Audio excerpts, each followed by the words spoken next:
दोस्तों हम एसएससी के लिए रीजनिंग का प्रैक्टिस सेट सोल्व कर रहे हैं।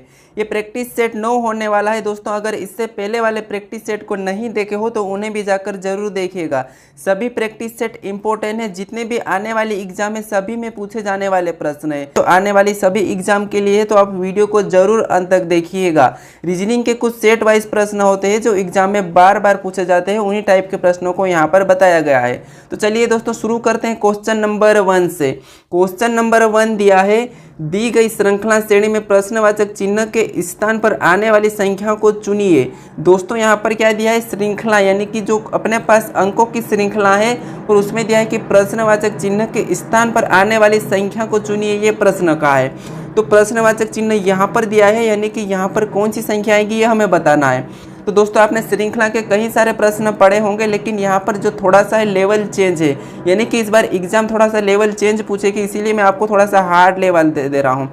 तो अब अगर हार्ड लेवल के प्रश्नों को प्रैक्टिस कर लेते हो तो आपको सरल और भी आसान लगेंगे, ठीक है। तो जैसे यहाँ पर क्या करते हैं, अपन हर बार श्रृंखला के प्रश्नों को देखते हैं तो इनका अंतर पता करते हैं। जैसे यहाँ पर लिखा है 3 पॉइंट से क्या लिखा है, 3 से 3.5, उसके बाद आगे दिया है 4.5, उसके बाद 6 दिया है, यानी कि हमें इसका अंतर ज्ञात करना है। तो अपने पास श्रृंखला सरल निकल गई। जैसे यहाँ पर 3 से क्या दिया है 3.5, मतलब यहाँ पर अंतर कितने का है 0.5 का अंतर है, ठीक है। 0 में आधा जोड़ा है, ठीक है, 3 में आधा जोड़ा है। उसके बाद यहाँ पर क्या किया है 3.5 में क्या किया, 4.5 में क्या लिखा है यहाँ पर, यानी कि इसमें एक जोड़ दिया है, ठीक है। इसमें कितना जोड़ा है, एक जोड़ा है। यहाँ पर आधा जोड़ा था, इसमें आधा जोड़ा है, फिर यहाँ पर एक जोड़ा है।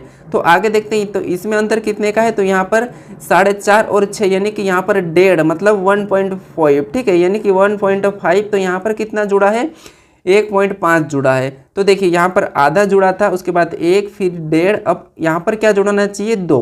तो यहाँ पर जब 2 को जोड़ेंगे तो यहाँ पर 6 में 2 को जोड़ देंगे तो कितने होंगे 8, और यहाँ पर कितने आना चाहिए 8। ऑप्शन में देखेंगे तो ऑप्शन बी में दिया है, तो ऑप्शन बी अपना सही जवाब होगा दोस्तों, ठीक है।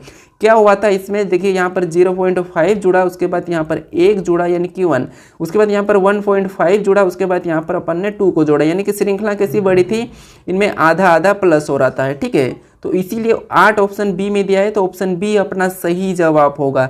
चलिए बढ़ते हैं क्वेश्चन नंबर 2 की ओर। क्वेश्चन नंबर 2 है, उसी टाइप का क्वेश्चन है, ठीक है। इसको भी एक बार आप खुद से सोल्व करने का जरूर कोशिश करिएगा, क्योंकि मैंने आपको क्वेश्चन नंबर 1 बता दिया है, ठीक है। तो देखिए ये भी इम्पोर्टेंट है, इतना आसान भी नहीं है। जैसे प्रश्न दिया है, दी गई श्रृंखला श्रेणी में प्रश्नवाचक चिन्ह के स्थान पर आने वाली संख्या को चुनिए। तो जैसे यहाँ पर अपने पास प्रश्नवाचक चिन्ह है तो हमें यहीं पर बताना है। तो अभी मैंने आपको क्या बताया था कि इनमें अंतर का पता करना है। तो देखिए अगर मैं इसका अंतर देखता हूँ तो यहाँ पर तो 4 का अंतर है, ठीक है। फिर यहाँ का अंतर देखता हूँ तो यहाँ भी 4 का है, तो ठीक है। उसके बाद यहाँ का अंतर देखो तो ये 12 का है, और यहाँ का अंतर देखो तो ये -6 का अंतर है। तो अब देखिए यानी कि यहाँ पर अपने पास अंतर सही नहीं चल रहा है। तो अब क्या करते हैं, कभी कभी इस टाइप के प्रश्नों को कुछ इस तरह भी सोल्व करते हैं, जैसे समझने की कोशिश करें। यहाँ पर कैसा है, जैसे आपको क्या करना है, इन दो संख्या का अंतर देखना है, यानी कि इसका 2 गुना कर देता हूँ। मान लो मैं 4 का क्या करूँ 2 गुना, तो मेरे पास 8, उसके बाद मैं 12 का क्या करूँ, 12 का भी 2 गुना कर देता हूँ तो 24, और यहाँ पर उसी टाइप से अपन 18 का भी क्या करेंगे 2 गुना करेंगे। तो जब 18 का 2 गुना करेंगे तो 18 दूना होते हैं 36, यानी कि इस प्रश्न को 2-2 जोड़ी में भी सोल्व कर सकते हो। यानी कि यहाँ पर क्या आएगा 36। ऑप्शन में देखेंगे तो ऑप्शन ए में दिया है, यानी कि पहला वाला अपना सही होगा। तो ये टाइप भी आप जरूर नोट कर लीजिएगा, ठीक है। सभी प्रश्न इंपॉर्टेंट है। चलिए बढ़ते हैं क्वेश्चन नंबर 3 की ओर। क्वेश्चन नंबर 3 दिया है, किसी सांकेतिक भाषा में कोमल को 5.4 लिखा गया है, तो शिवानी को क्या लिखा जाएगा, ये प्रश्न पूछा है। दोस्तों अभी तक आपने कोडिंग डिकोडिंग के प्रश्न में जो पॉइंट वाला है वो अभी तक नहीं पढ़ा होगा, लेकिन यहाँ पर आपको मैं बिल्कुल नेक्स्ट लेवल पे बताऊंगा, ताकि आपके एग्जाम में एक भी प्रश्न छूटकर नहीं आए, ठीक है। तो हमें क्या करना है, सबसे पहले यहाँ पर प्रश्न क्या कहा है, किसी सांकेतिक भाषा में कोमल को 5.4 लिखा गया है, तो शिवानी का पूछा है।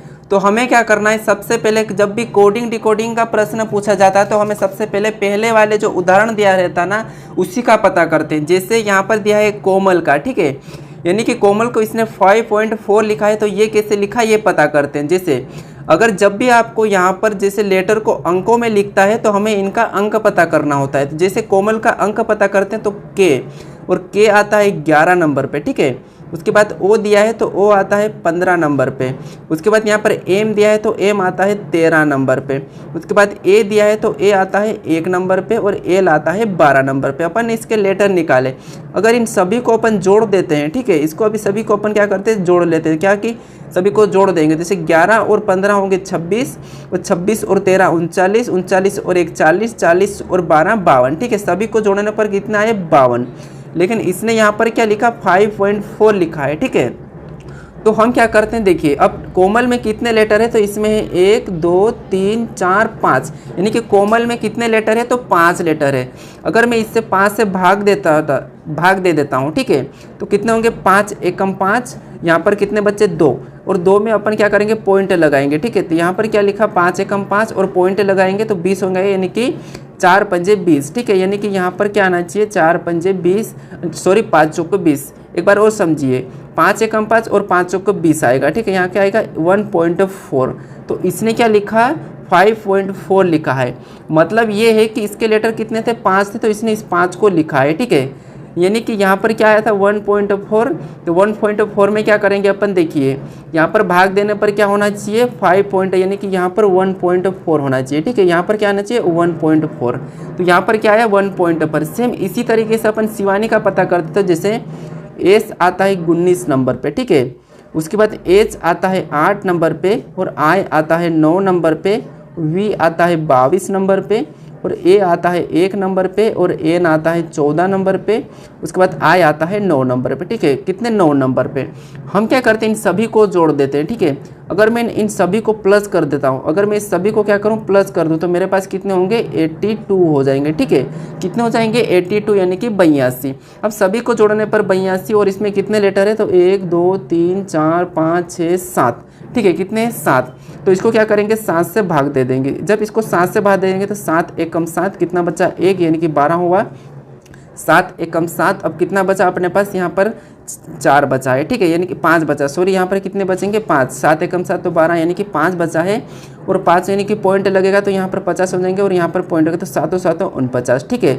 और एक और बार काटेंगे तो 7 एकम 7, यानी कि यहाँ पर कितना आया 11.71, ठीक है। क्या आया है 11.71। ऑप्शन में देखेंगे तो ऑप्शन नंबर सी में दिया है 11.71, ठीक है। तो जैसे कोमल को इसने 1.4 लिखा था, ठीक है, 1.4 लिखा था, उसी तरह से अपन ने शिवानी का कोड पता करा तो शिवानी का कोड पता चला 11.71, ठीक है। तो इसका सही जवाब क्या होगा 11.71। जैसे कोमल के जितने भी लेटर थे उनके अंकों को जोड़कर इसने उसी लेटर से भाग दे दिया। जैसे यहाँ पर 5 लेटर थे तो 5 से भाग दे दिया। अपन ने यहाँ पर शिवानी में जितने भी लेटर थे सभी के अंकों को जोड़कर, जहाँ पर शिवानी में जितने भी लेटर यूज हुए थे यानी कि 7 लेटर है, तो 7 लेटर से अपन ने भाग दे दिया। तो भाग देने पर अपने पास 11.71 आया, तो ये वाला अपना सही होगा, यानी कि ऑप्शन सी, ठीक है। आप यहाँ से सुधार लेना, यहाँ पर 1 आएगा, ठीक है, यहाँ पर 1.4 आएगा, ठीक है। चलिए बढ़ते हैं क्वेश्चन नंबर 4 की ओर। क्वेश्चन नंबर 4 दिया है, दिए गए विकल्प में से विषम शब्दों को चुनिए। यहाँ पर हमें ऑप्शन दिया है ए बी सी डी, हमें बताना है यहाँ पर विषम शब्द। यानी कि यहाँ पर जैसे 15 गुणे 5 को इसने 20 लिखा है, 25 गुणे 2 को 27 लिखा है, 11 गुणे 9 को 20 लिखा है, 18 गुणे 7 को 24 लिखा है।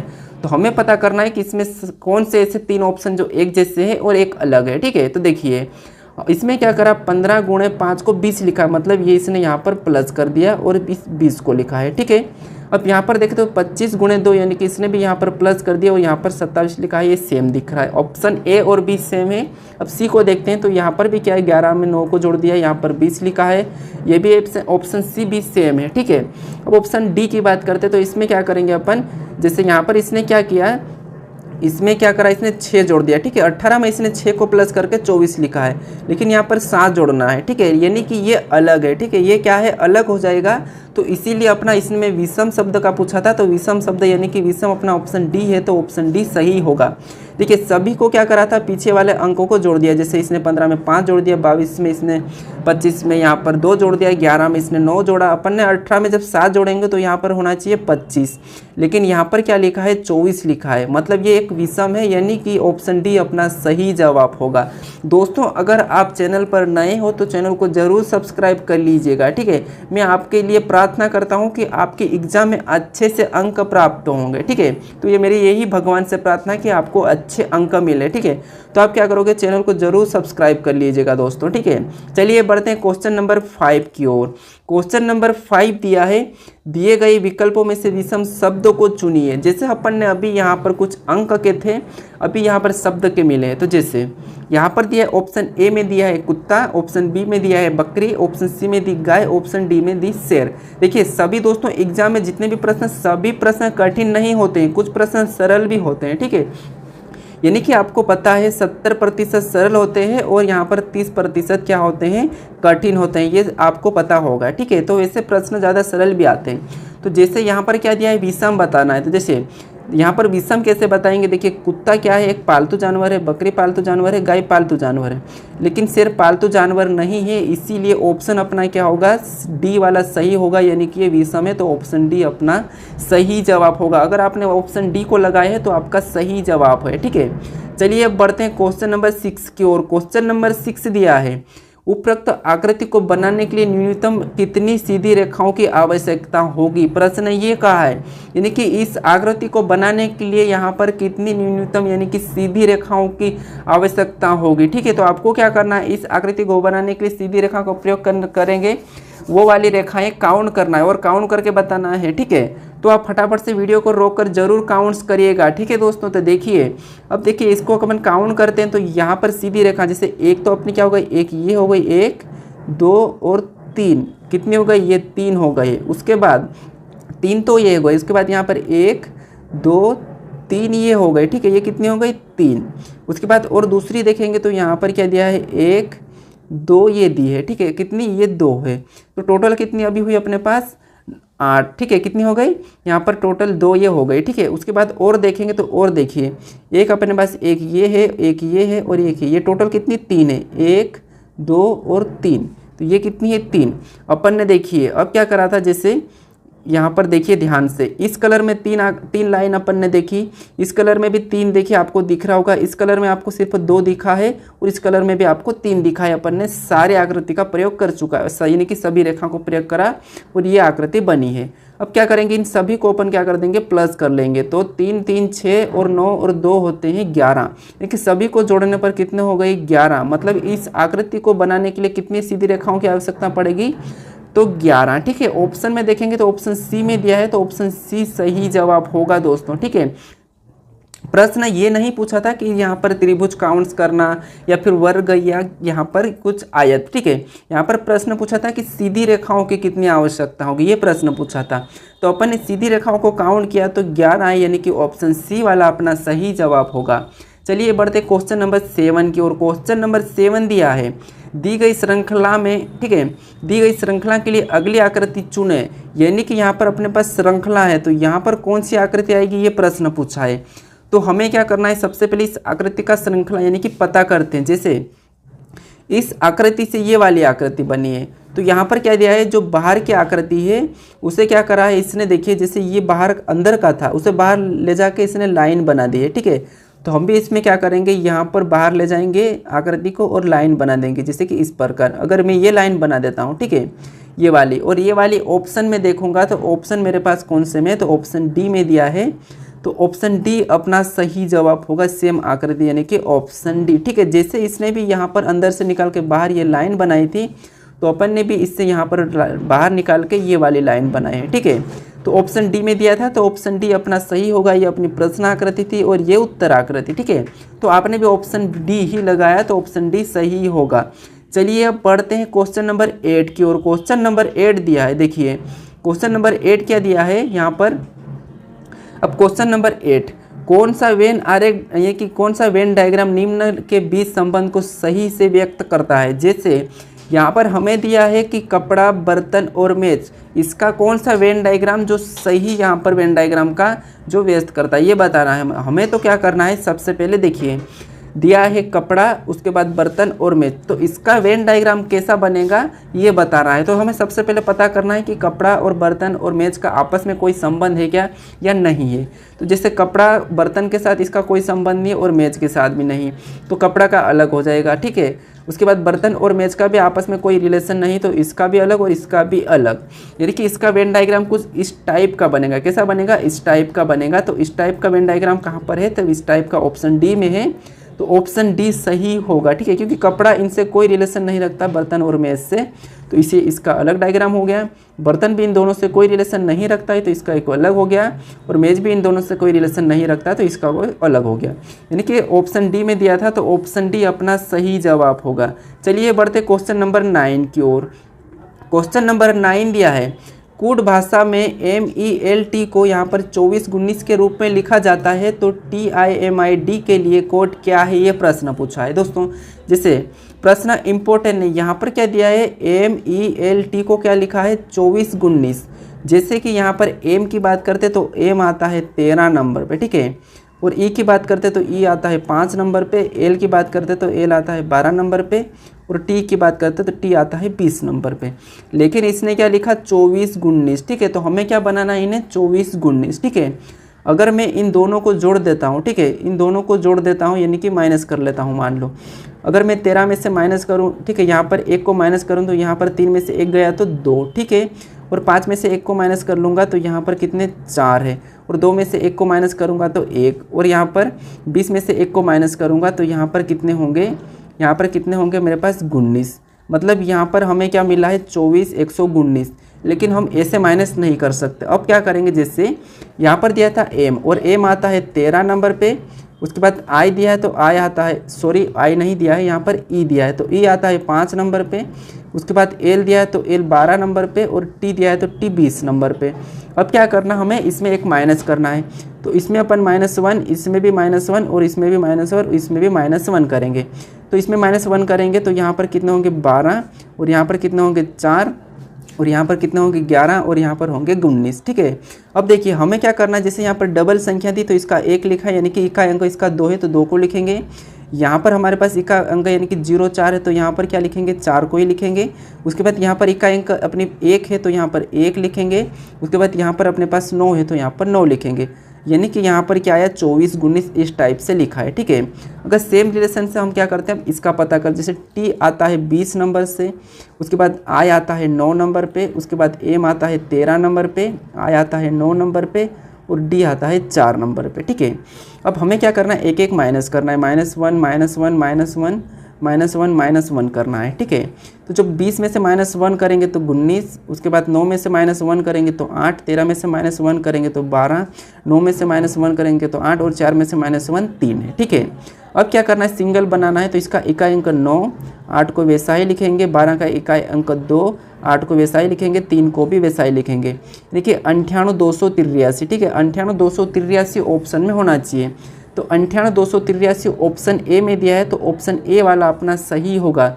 जिससे यहाँ पर अंकों को क्या करा? सभी में से -1 किया, फिर सिंगल का इकाई अंक लिखा, तो अपन ने भी अंकों का -1 किया, फिर सिंगल का इकाई अंक लिख लिया है। ठीक है, हमारे पास 98,283 आया है, और 98,283 ऑप्शन ए में दिया है, तो ऑप्शन ए अपना सही जवाब होगा। चलिए बढ़ते हैं क्वेश्चन नंबर 10 की ओर। क्वेश्चन नंबर 10 दिया है, कथन और निष्कर्ष का है एक प्रश्न, ये भी इम्पोर्टेंट है। देखिए अब कथन क्या कहा है? कि कथन कहा है कि सभी केक मिठाई है और सभी मिठाई ब्रेड। ठीक है, तो हमें क्या करना है? जैसा कथन कहा है उसका निष्कर्ष सही कह रहा है या गलत कह रहा है ये बताना है। तो सबसे पहला कथन है कि सभी केक मिठाई है, यानी कि केक का मैं सी लेता हूँ, ये क्या है? केक है। इस सभी की सभी क्या है? मिठाई है, तो ये मिठाई का हो जाएगा। ठीक है, यानी कि यहाँ पर क्या है? सभी केक क्या है? मिठाई है, तो ये हो गया अपना मिठाई का मैं लेता हूँ एम। ठीक है, उसके बाद आगे क्या कहा है? कि सभी मिठाई ब्रेड है, तो ये जो मिठाई जितनी भी है वो बेड के अंदर है। ठीक है, तो ये अपना क्या हो गया? बेड हो गया।